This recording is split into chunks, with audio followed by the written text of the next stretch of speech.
Hey there, I was sent over this Cook-Aid meat slicer from the brand, so let's take an up close look at it and see how it works. So here's an up close look at it. It's a nice tabletop size, so it's not really much bigger than some kind of stand mixer. So this slides, of course, to slice the meat or bread or vegetables. You have a guide here, and the guide actually has some prongs on it, which will help keep the food in place as it guides it towards the blade. The blade is stainless steel and it does come off. To take the blade off, there's a lock and unlock direction, and then you would just unlock it and then remove this. And then this comes off so it can be washed. There's the gear. It is a plastic gear. To put it back on, you just reverse the process. Now I just did it until it's hand tight.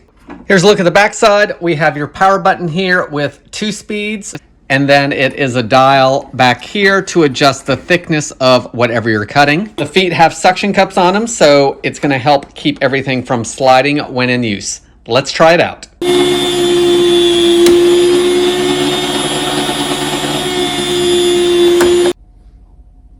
Here's the slices of bread. I went through the entire loaf. I love how everything is nice and even, made it perfect for cutting this homemade loaf up.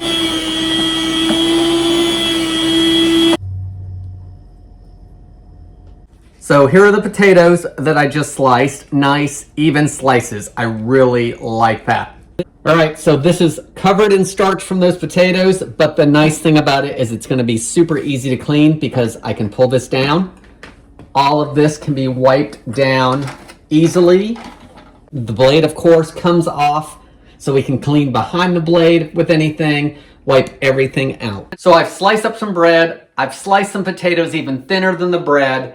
Super easy cleanup. I love how everything comes apart and how this lifts down. Easy functions. The blade comes off, and if you really wanted to, you could totally throw that blade in the dishwasher. I hope very soon I can use this on some thinly sliced steak or chicken breasts. I think it's gonna be great with that. You will wanna freeze that steak or chicken partially before slicing. It'll make slicing much easier when something is partially frozen like that. But I really like this. I think this is a perfect small appliance if you're looking for something like this. So I hope this video helps you decide on if this is a good product for you.